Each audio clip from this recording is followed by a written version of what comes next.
Good morning, everyone. Thank you for joining us this morning for the Power of Safety Committees. We will be getting started now. Everyone is muted on entry. There is a chat feature to the right of your screen that you can use to ask questions, to make comments, to be a part of the conversation throughout the call. We will have a question and answer period at the end as well. And so questions that are immediately relevant, we'll try to break into the presentation, and questions that we have toward the end of the presentation we'll put at the end of the presentation. Please, my name is Sarah Van Hughes. I am the program manager that works with the Business and Industry Division, the host of this particular webinar this morning. And we are happy to welcome Jonathan Thomas, the Senior Director of Research and Safety Management Solutions for the National Safety Council.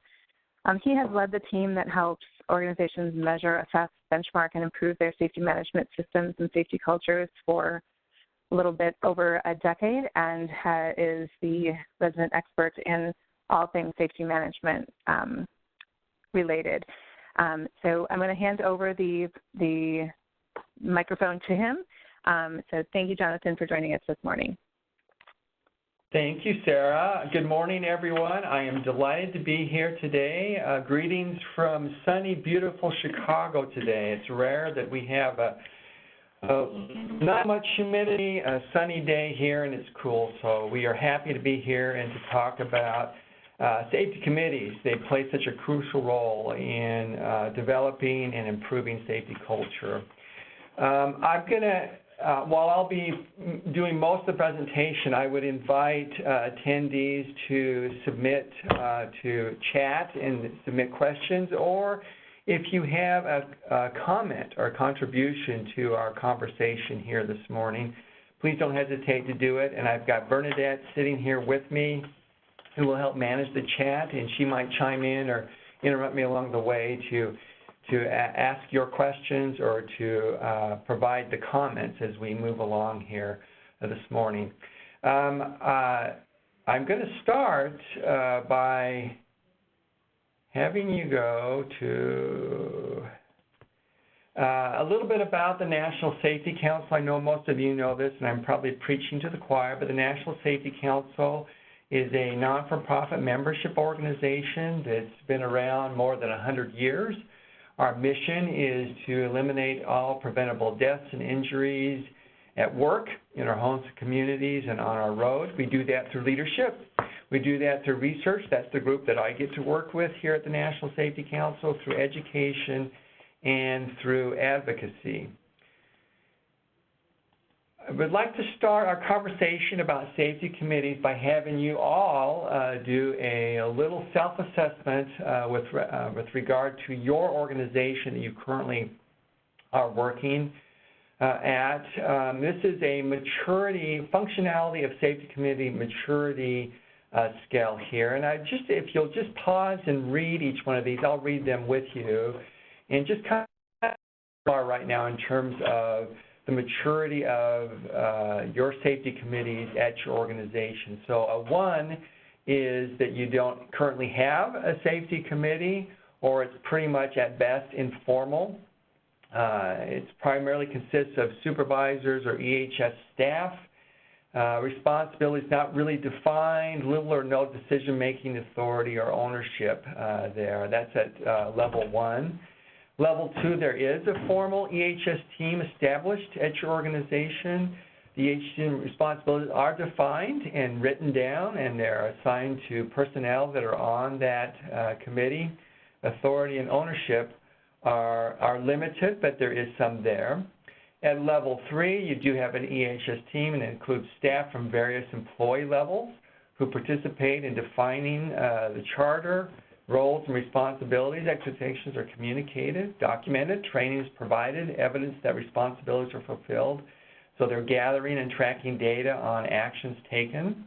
To level 4, where there are multiple levels of teams that exist, including executive management and contractors. If you have contractors associated with your organization or company. They do meet regularly. They review JSAs, JSOs, and other operational safety issues. Problems are identified and resolved. There's a process for that in place that is tracked, and the committee has visibility, and management and feedback are given to that committee. To the most mature level, which is level 5, the EHS teams and committees are an integral part of operational and quality teams. They are responsible and take ownership for the integration of EHS, continuous improvement, and operations excellence. EHS are discussed, communicated, and managed in the same manner as operational and business issues. So the safety team is part of the overall EHS operations, which is fully integrated into operations and quality there. So we won't take a poll here this morning, but just reflect on at what level your company, your organization that you work for, that you represent, is at. The content of this webinar this morning is based on a day-long professional development seminar that we do. It's based on research that we at the National Safety Council do to improve safety management systems and safety culture. And it's also based on my own personal experience in going out and meeting and consulting with lots of organizations when it comes to EHS programs, systems, and developing and helping to mature safety committees and their relationship to the overall culture and the safety and well-being of the employees at those organizations. So it's a combination of all those things. What we have in this seminar is a truncated form of that, where we're just highlighting several issues. The objectives of this webinar are to identify the role that we all play and our organizations do in their journey to safety excellence. We want to recognize the importance of employee involvement and engagement in safety committees is an outstanding way to engage the workforce in a little higher level thinking and doing when it comes to safety, to understand the benefits and needs of high-functioning safety committees. We also want to identify who should be on those committees, what's best practice for who should be on those committees, how often they should meet, the things that they do, what are the obstacles to developing an optimum, high-functioning and mature safety committee or committees. And then we want to discuss, and we very intentionally put this on a discussion of safety committees, is what are best practices for taking action for safety committees and their responsibilities. And so we'll talk about that toward the end. What are the best ways to action plan and to get things done as a high-functioning safety committee? So we have 3 or 4 sections that we'll go through, and you'll notice that I will rapidly, I've got a lot of information that I'll be covering, and I will be doing it in a fairly rapid pace here. But send in your questions or your comments as we're talking, and Bernadette here will interrupt, and if you have something to contribute or if there's a question that I can help try and answer, I will do that along the way. So we'll get started right now. We have a lot to cover in the next 40 or so minutes. So I will begin with talking about the benefits and the importance of establishing or improving or enhancing the safety committees at your organization. So at the Council, we sort of break organizations down into 3 areas: systems management and leadership, operational and technical parts of your organization, and then the behavioral, cultural things. And we think of incorporating or implementing a safety management system. That's what that in the middle of that triangle, that SMS stands for. That there are 9 elements of a good safety management system that apply across, that are integrated across those 3 areas: management and safety systems, management and leadership, operational and technical, and behavioral and cultural. and we love the continuous improvement process for implementing and executing that safety management system. And safety committees should be very familiar with this structure no matter how large and complex your organization is, whether it's multiple locations, multiple departments, multiple operations, to a mom and pop shop of a handful of employees. This same kind of system to different levels should be applied and thought of and approached in this same manner. A lot of smaller organizations think this is too complicated, but you do, whether you recognize it or not, you do have a system in place. The extent to which it is functioning, that it is maturing, it depends on the recognition and identifying those kind of things. But we think this is kind of the model, the framework to start thinking about the role that safety committees play in this process of developing and maturing safety management systems and safety culture, and it plays a key role in doing that. At the National Safety Council, we conduct a lot of perception surveys, culture surveys, safety management system assessment surveys at organizations with their workforce, and we do ask questions about the effectiveness of safety committees within those surveys that we do, those standardized surveys. And I will tell you that millions of data points and lots of organizations that have used our cultural surveys, where we ask some questions about safety committees and their role and function, that it is a very, very good predictor of the overall scores, culture scores, and safety management system scores based on surveys that we do with organizations. So it can be very powerful way to improve your safety management system execution and operations and your overall safety culture.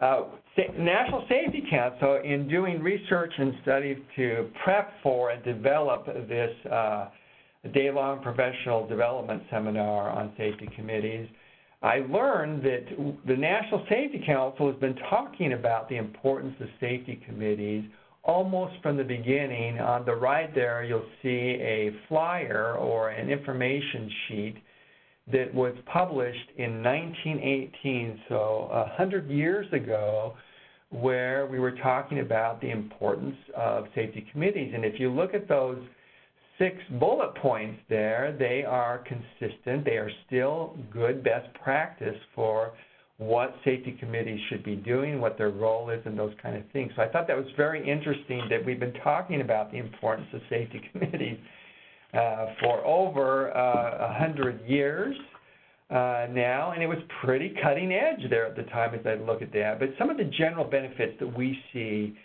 from organizations who develop and establish high-functioning safety committees, or at least take a crack at putting together for the first time a safety committee, that it can have several benefits, and I've kind of listed some of them there. It can demonstrate the value of EHS to the organization. It communicates that EHS is important to us. We've got a whole committee. We've devoted resources to that, so it can do a very good job of demonstrably showing that we value safety there. It shows organizational leadership commitment to safety, to environmental health and safety. So it is an indicator, a symbol of leadership's commitment to safety, to have established a safety team. It's an effective way to manage your safety management system development, implementation, and execution. It can be the source to go to for development and implementation and execution and monitoring of the execution of your safety management systems. It can foster, if done, best practice. It can foster employee involvement and peer-to-peer informal EHS training. When you have the workforce personnel rotating in and out of safety committees, they are trained, and then they just informally help share and train what they've learned by being on that committee. And so it's a great way to do one of the most effective ways to train and help other co-workers work more safely by rotating them in and off those safety committees. It can strengthen your EHS communications and EHS actions that you take. It's a facilitator for those things and can really help support communications out about safety across your whole organization, whether it's very small or you're a multiple global organization that has operations all over the world or several different departments. It can also, as I mentioned earlier, we do these perception surveys for lots of companies, and we very specifically measure culture and safety management system implementation execution. And as I said, high-functioning safety committees that are taking on a prominent role in creating a safe work environment for employees to work can significantly contribute to the maturing and the improving of the overall safety culture for the whole organization. So these are just some of the broad, high-level benefits of establishing or improving your safety committees. I've talked to this point about safety committees, and that's because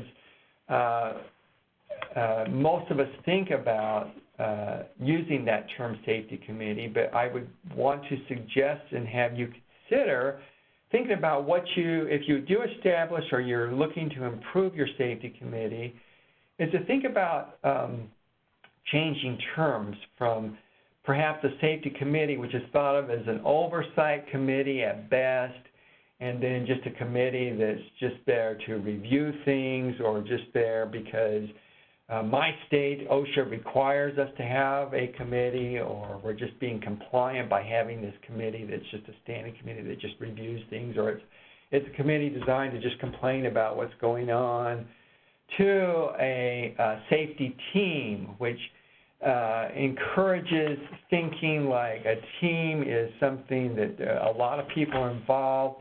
They're there to not just review and oversee, but they're there to create activity and action plan and to track and manage them. And so we like the idea of, if this works for you, we know a lot of organizations by contract have to have, quote, safety committees, but we would ask you to think about changing the name and therefore what the meaning of a safety committee and how they function within your organization due to something like a safety team or something like that. And we've just seen by just thinking about it differently that it can begin to improve, or you can establish a safety committee or team in the right way from the get-go. So just think about that a little bit, but it's a team of managers and employees, leadership and employees in the workforce brought together for the explicit and express purpose of obtaining breakthrough results. This is not just a team that's overseeing and monitoring. This is a team that's establishing and innovating and problem solving. And so that's, if you're just starting and thinking about, well, do we need a safety committee, I would start with that main goal in mind. And if you're looking to enhance already what you've got in place, this kind of thinking from the get-go will help set and frame where you go next to take your committee to the next level. A safety team supports and is empowered by top-level management. This is key, and we put this very first when we talk about what high-functioning safety teams do. It needs to start with support from the leadership and the management within your organization at your location, if you're thinking about at one of your locations establishing a safety team there. Safety teams are activity-centered, and they are results-driven, and they monitor and they track those things. They're measuring their level of activity and their level of outcomes and results that they get. They're not just there to meet, to have their meeting to be compliant. They are aggressively going after to do whatever they can, and they have processes in place that help them make sure that they are being efficient and effective in their action planning. Acts under the advice of safety professionals but extends the role of safety leadership to others on the committee, and they're rotating out. So it's just not made up of the safety professionals or the HR person that's in charge of safety at your organization. They play a key role, an advisory role there, but they are definitely engaging the whole team and providing EHS leadership and functionality in their roles. Functions on an ongoing basis as an essential, proactive, problem-solving safety group aligned with organizational goals and missions, and that includes their operational goals and their production goals and their quality goals along the way. Again, I'm giving you the ideal here, and I know that a lot of us are not here yet, but we need to talk about where you want to go. What does safety excellence look like when it comes to safety committees? So we know that most of us are certainly not there, but we need to have those stretch goals to get us there. Safety teams, high-functioning safety teams require clearly stated safety and health policy statements that are explicit, that are written down, that are used, that are communicated out. Management commitment and involvement, as I've discussed. Employee interest, concern, and involvement. A level of resources and authority given to that committee so that they have resources to do things. Clearly defined purposes and goals that are stated and reviewed and modified and improved on over the course of time. Interdependence with unions, management, departments, operations, and needs to be a certain amount of trust among the members of the safety team with each other, that they're all in this together. Measurement tools and continuous improvement are deployed, used, and developed on high-functioning safety teams.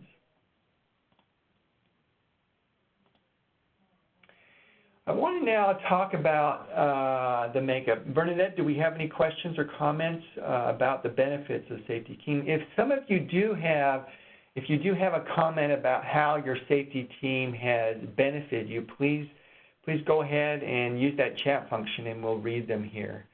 But I'll move on right now while we wait for any comments or questions about that. But about how do you construct a safety team? Who should be on that? What should be the roles of those participants? And what are the things they do in this section?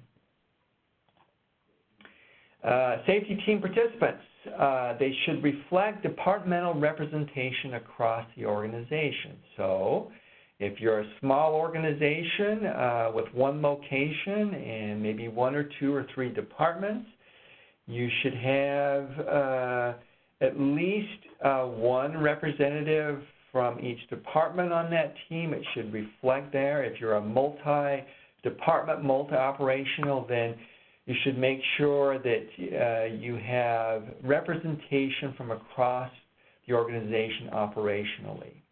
Not just the safety folks, but actually line employees, supervisory level employees, management level employees on an organization that represent the different operational levels there. And we know this is resource intensive. We know that, but we just know that to really have a robust, high functioning safety management system, it needs to have representation from the different parts of your operation. The question always comes up, well, do we assign people, do we draft people to be on that, or do we ask for volunteers? And should we put on these safety teams people that we know are going to give a lot of pushback? And the answer to that is it depends on the culture of your organization, but we recommend that you ask for volunteers, but then you target and kind of do a combination here where you target who you think might be champions of safety of EHS to get them, especially when you're just starting out a team. And if you have a fairly well-managed safety committee or safety team already in place, it sometimes helps if you can manage it well, and if you have the leadership of that committee can manage it, to get some people that are critical of safety And there's a couple of good reasons for why we say that. Sometimes it's not good to have them on, depending on the culture of your safety teams. But sometimes it's good to have a critic of safety on there, because they'll raise issues that you need to address, and they'll reflect what's really going on with a certain percentage of the whole workforce here. And once you get them converted to safety and its importance, they will be your most passionate missionaries when it comes to safety. And so that's how we say, but it's tricky doing that and managing that and getting them converted so that they go out and really support and among their peers and those that may be naysayers along the way. So you kind of, but consider that a little bit along the way when you think about the makeup of your safety committees. Some other features of the personnel. It should include people with various levels of authority. So again, you don't just want to have the safety folks in there. You want to have some management, even a controller perhaps, because you're going to be using resources in there. We've seen that work well. At least have some top management in there, perhaps someone from HR if you have a larger organization, and then make sure you have operational and line folks in that organization. And it's very, very helpful and very really helps with lots of different issues to have union representation, represented employees as a part of those safety teams. See, some of you, I'm sure, work for companies where this contractually has to be that case, but even if it's not contractual, to have union reps on those safety committees, we highly recommend that you engage representation and union leadership to be on those EHS committees that you form.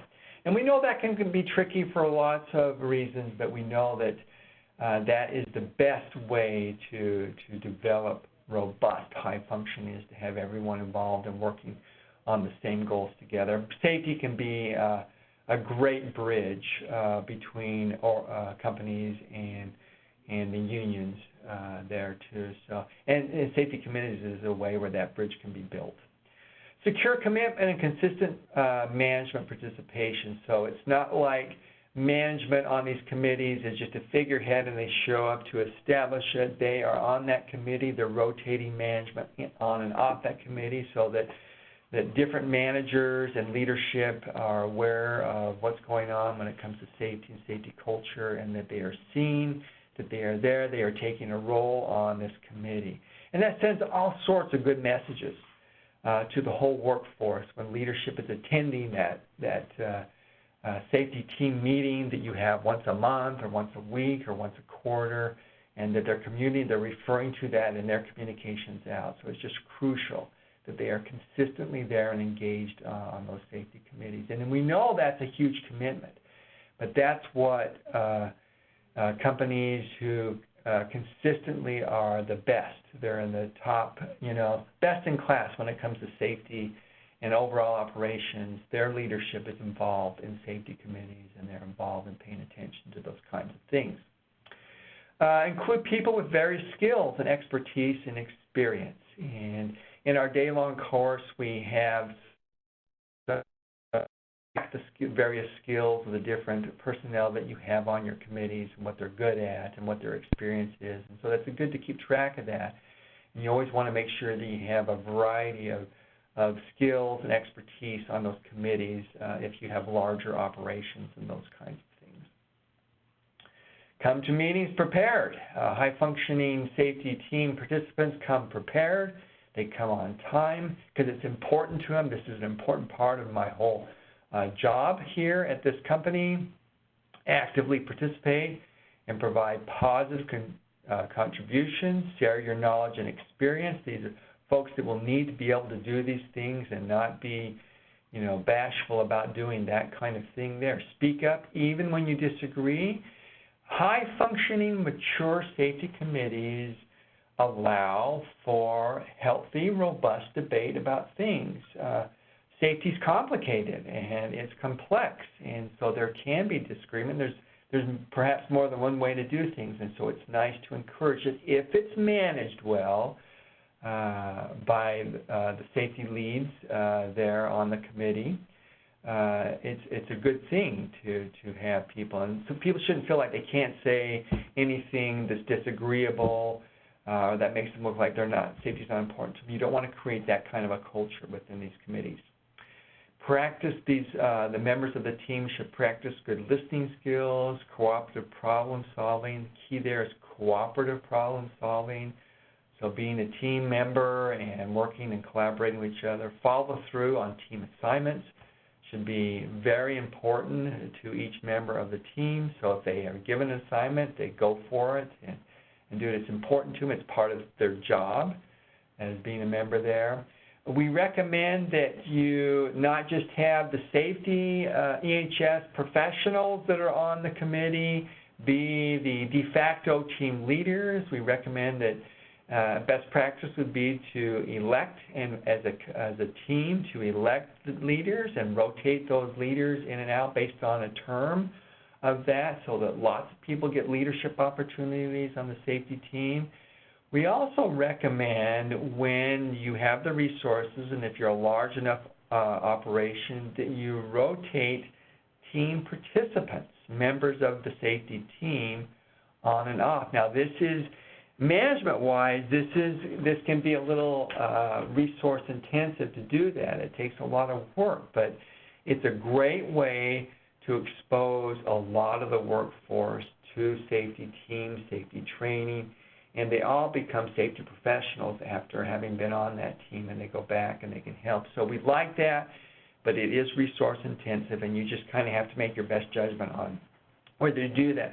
What we've seen, and why we recommend this, is that we have seen that the same people will volunteer and will do a great job on the safety team, but they're used as a crutch, and you never really receive the penetration into the workforce of the influence of a safety committee on the whole workforce. When you just have the same people because they'll do it, and they're passionate about safety. They do need to be on the team, but you need to bring in new blood and other folks to help create and continue that culture. So we recommend something like that if you can do that. All right, Bernadette, any comment or questions at this point? Not just yet. Okay, thank you. Some more best practices, and just a couple of key things as you are establishing or improving your safety committees or your safety teams, as I like to talk about them, is communication about the safety team is so important. So the safety team should have a 360 communication and reporting structure that is developed. That's one of the first things I would recommend you do if you're just starting that, is make sure that you've got a communication mechanism. What we find at companies, a lot of companies that are struggling and not sure whether we should have these safety committees because it doesn't appear, and we survey the employees and ask them about the effectiveness of their safety teams. A lot of times we find that they don't even know all the good things the safety committee are doing, and therefore they don't have good perceptions of what's going on. It's simply because the safety teams do not have a good communication structure and process in place. And so that's just so important to improving culture and to creating a high outcomes-based, is to communicate out what they are doing. And people are recognized, and it just builds on the culture there. So we really think that's an important piece of this. And then appoint a minimum of one team at each location. So if you have multiple departments or multiple locations, we think that it's really best to create multiple safety teams that can work on local issues and receive advice and help at a higher level. Some of the best organizations that just have incredibly excellent safety cultures have multi-level and local. They kind of take a multi-level approach to safety committees. So they'll have local department or a location committees, and then there'll be a a higher level regional or interdepartment committee, and then an overall safety committee, and they are communicating up and down those different committees and sharing information. And so if you belong to an organization that's like that, we really recommend that you break those departments or those locations or those operations down and create smaller committees between 4 and 10 or so committee members that way. But that can sort of snowball and become very complicated. So again, you need to manage that kind of level of complexity, but it can pay off big time down the road if you do establish something like that. All right, I'm going to turn my attention now. I'm looking at our time here, and I've got 2 or 3 sections to go, so I'm going to rapidly just expose us to some other best practices here. Do we have a comment or a question? There's one comment, elections of personnel. Should it be conducted by the entire facility or just the committee members? Yeah, I was referencing within your team, to have the team vote on who should be the leader of the team. There, I don't know if I would get involved in having the whole workforce vote on who should be the team leads. That might be a little bit cumbersome to do. But yeah, just make it a democratic process within your team. And that means you have to have a large enough team. I mean, it may be, if you just have a team of 4 and you're a small operation, then obviously you just assign someone to be the leader and then rotate that leadership or something like that, I would think. If any others have a comment about that, please chime in. All right. Any other questions or comments? I'm saying it, but don't you think a vote for the workforce would equal more interaction? It could. Yeah, it just depends on the culture there. It could be a way to do that, especially if you have, it would be nice, as I'm thinking about that, especially if you're a union shop. Might be a good way to do that. Again, it just depends on the culture that you have there and whether you have the resources to do that. All right. Want to talk just a little bit about the kinds of things I'm going to go through this really briefly because I'm looking at our time here, but we need to get away from safety committees just being a monitoring committee or an oversight committee and these are the things we do. And so I just listed up here. Assess and control hazards, develop safety rules, policies, and procedures, facilitate safety and health education and motivation, communicate safety team initiatives organization-wide. I've already stressed that quite a bit. That's so crucial. Develop, implement, and manage safety improvement action plans. And we'll end our conversation on what are best practices for action planning. The high-functioning committees are seen as doing committees, not oversight committees. It's just a key distinction there on that. Keep job-specific training current. Review workplace injuries and incidents. GSA, JSO reviews and processes. Motivate employees to improve safety culture. So they're a motivational team as well. Conduct safety and health inspections. Build ongoing safety and health processes. These are just several of the things that we've observed, really, really good committees that they do. And they take it very seriously, and they've developed tools to help facilitate these kinds of actions. So what are the first steps? If you're just thinking about it or you want to improve, out of the gate, determine what is the purpose of the safety committee. Just don't develop one because my state requires us to have one. Have purpose. Have it be purpose-filled right from the beginning. Select your team members. We talked a little about how you might do that. Determine the scope and authority, identify roles and responsibilities, and be specific about that.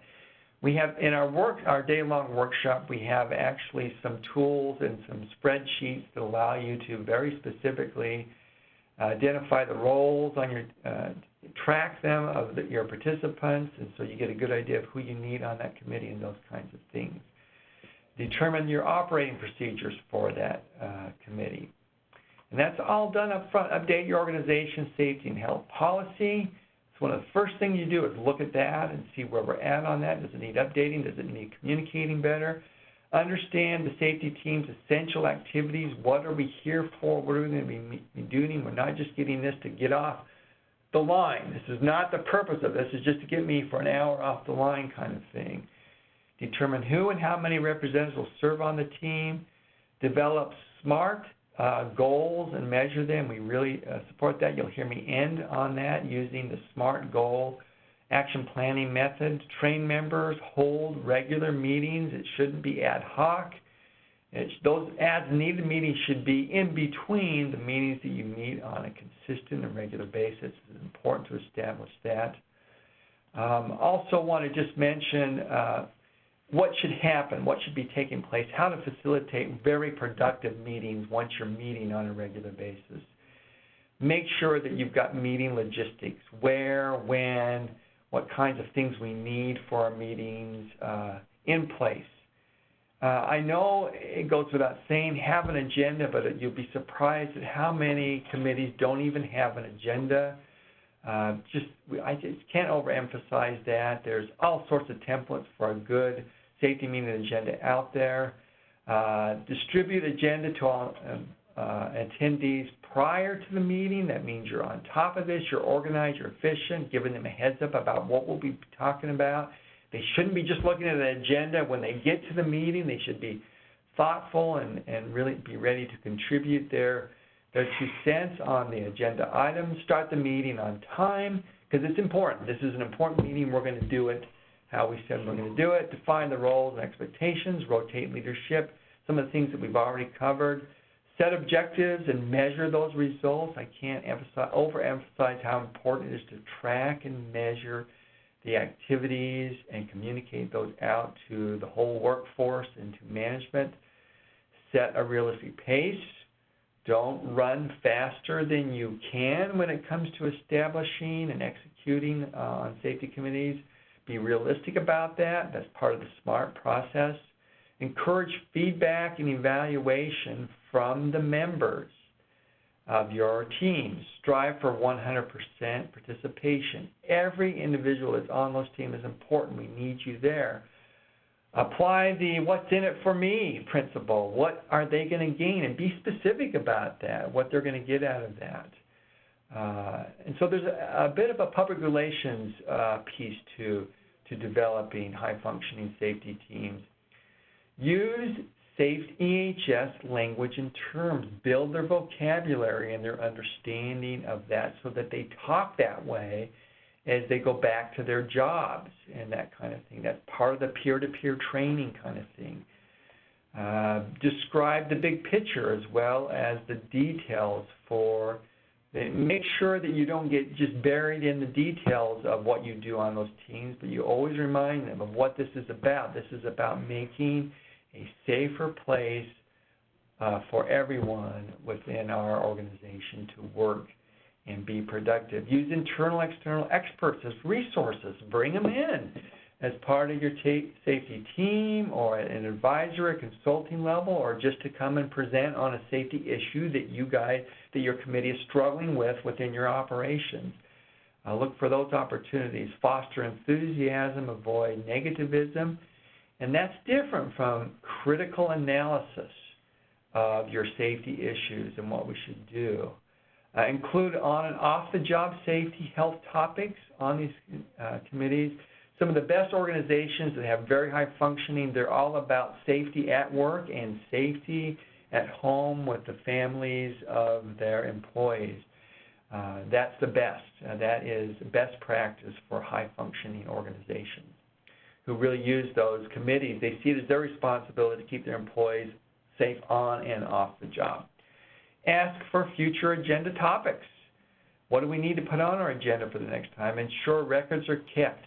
Can't overemphasize that. That will really help with communicating out better. Summarize meeting results, and of course, follow up. I see that I'm at the 45-minute mark. I'm going to wrap this conversation up in the next 5 minutes here, and then I'll open it up for any other questions. And Sarah, at that point, I'll turn the time back over to you. Just some key things that you'll want to think about as you reflect on, well, am I going to establish a committee? Should I do it? Or am I going to really take a hard look at the existing committees and see if we can improve them? So some questions to ask yourself. What does it mean to represent coworkers? What skills do you need to represent other people well? What do teams need to run? What do they need to run effectively? And what would your initial recommendations be for priority action items as your organization? Okay, what are we going to take on first? What's the highest priority things that we need to do out of the gate if we're going to establish this? So just some things to think about as you decide on whether we can do this. Some do's and don'ts. Keep a convenient meeting time and location. These are some do's. Keep the meeting time to about an hour or less. If that's not enough time, schedule another meeting. It's hard for, you get into these meetings where they go on and on and on, and that just doesn't help with keeping it fresh and keeping it moving along. Hand out agenda and docs at least 1 week in advance. We talked about that already. Stay on agenda and avoid diversions. Solicit input from all members. Make sure, and that's just good leadership on these teams, is the leadership needs to see who's contributing more and who's not, and motivate them. We need everybody's voice and opinion on these things, so you need to be, the leadership of those teams needs to be sensitive in monitoring those issues. Some don'ts. Don't exclude non-management represented employees. Please find ways to be inclusive. We just think that works better. It can be, it takes more to manage it, but the payoff is much, much better when you include. All sorts of good things happen. Don't wait for late members. This is a high-functioning team that works efficiently, and we get stuff done. So, you snooze, you lose. Use meetings just to meet. Don't do that. Have things to do. If you don't have things to do, if things are out doing it, don't have the meeting. Don't just have a meeting to have a meeting. Don't allow members to hijack the meeting. And for obvious reasons, try to do too much. Be realistic what you can do, especially when you're just starting out.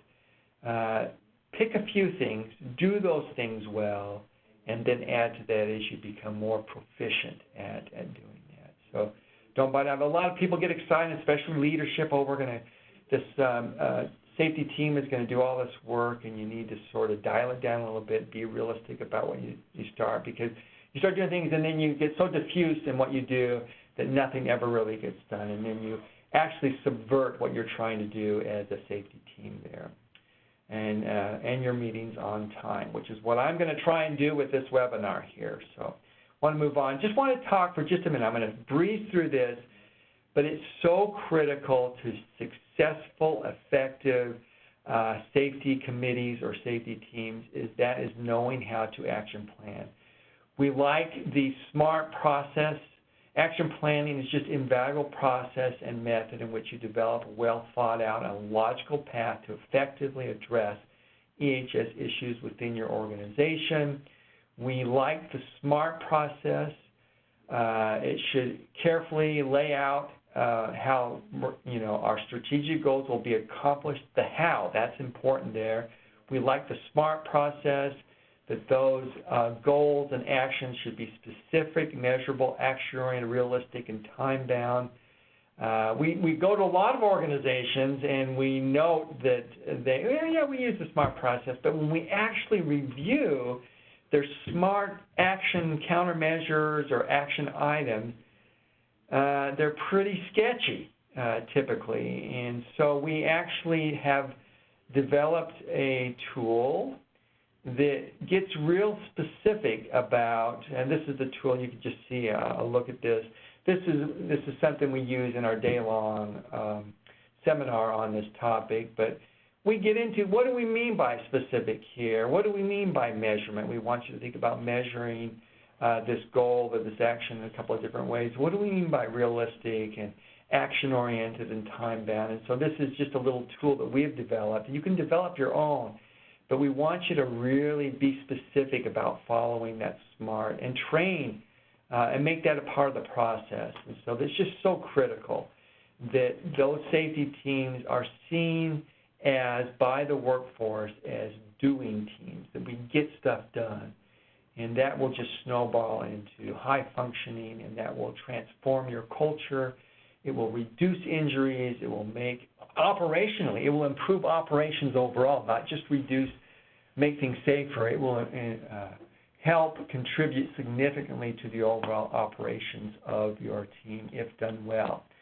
The other side of this is, as I conclude, is that a poorly functioning team or a barely functioning safety committee can actually subvert or put you in the wrong direction, because so you need to be careful with that. If you're going to do it, at least take a stab at whatever level. If you're just starting out and it's going to be me and one manager and one employee, because we have just such a small operation, just go for it at whatever level. You don't have to feel like you need to incorporate everything that we just talked about here, but just start somewhere with this.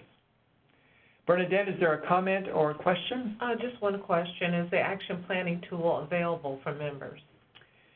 I can make that available. It's we have a PDF of it that we could probably share with anyone. I'll ask that you email Sarah. I think Sarah's information is on here, and we'll make sure that you can get a copy of that and look at that.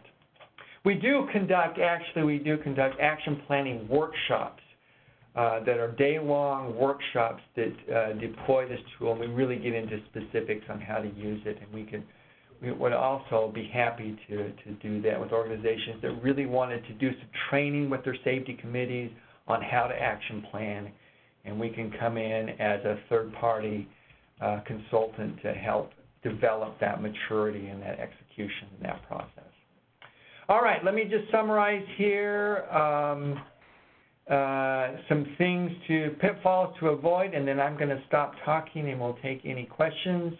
Safety team pitfalls to avoid: lack of clarity about your mission for the safety team, unclear or poorly defined team goals, unclear roles or responsibilities outlined for members, too few or too many members of the team. We didn't really talk about that, how many should reflect. No more than 15 on an individual committee or team, no less than 3 or 4 depending on your size. Inattention to non-responsive to employee feedback, getting sidetracked by complainers, inadequate leadership guidance and training. We've talked about all these things. Reactionary rather than proactive, failure to follow through on actions, unmanaged expectations regarding response time and follow through. These are obvious things, but just things to kind of think about and reflect on as you assess your current teams or as you're going to build your own teams. Basing safety decisions making solely on cost, lack of safety team budget, gather safety data as evidence rather than information. You know, a lot of teams, they provide the investigation, and we just really encourage and ask that safety teams not be a evidence to blame people investigation, that they look for ways to learn from incidents rather than to blame. And so we really like committees to create that kind of an approach to investigation if that's theirs.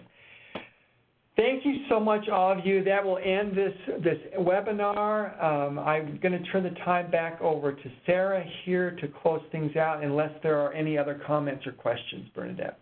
Not this time. Okay, Sarah, we'll turn the time back over to you. Thanks, Jonathan. I actually have a question for you, if you don't mind. Yes. Have you seen any organizations have success looking at a specific issue to kind of start a safety committee program just on one issue and then being able to expand it from that space? Yep. It happens all the time. They'll have an incident or a serious safety issue, and they don't have the resources or the personnel to address this issue, and so they'll say, hey, it's now time to start a committee. It's not the best way, because that's reactionary, but yes, we have seen organizations where that's how it starts. In fact, That's how it often starts for those that don't have committees is, oh my goodness, we've got to do that. And yes, if they're careful, that can develop and expand into ongoing committee that can be proactive rather than just reactive based on that first initial incident. That happens all the time. Wonderful. Thank you very much, Jonathan. Thank you, everyone, for attending today. I hope you'll join the Business and Industry Division at one of our next 2 meetings. We have an in-person meeting at the NSC Congress and Expo in San Diego on September 8th at 2 p.m.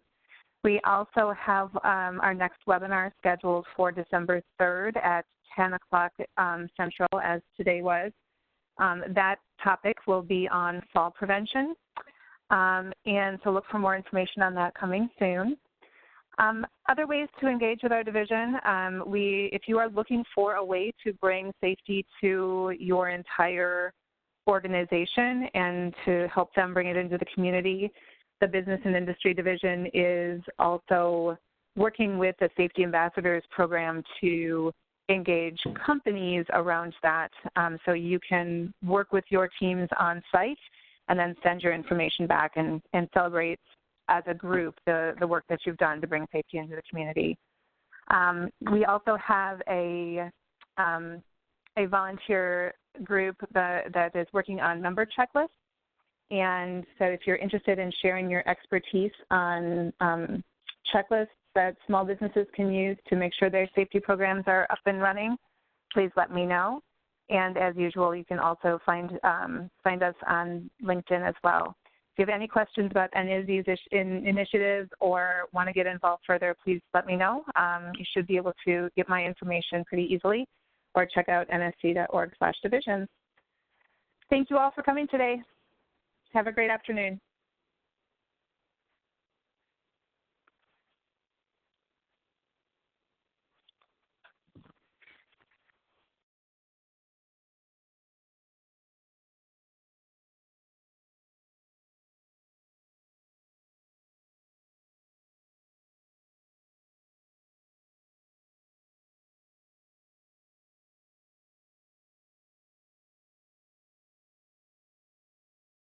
The leader has disconnected. The conference will be terminated in 5 minutes.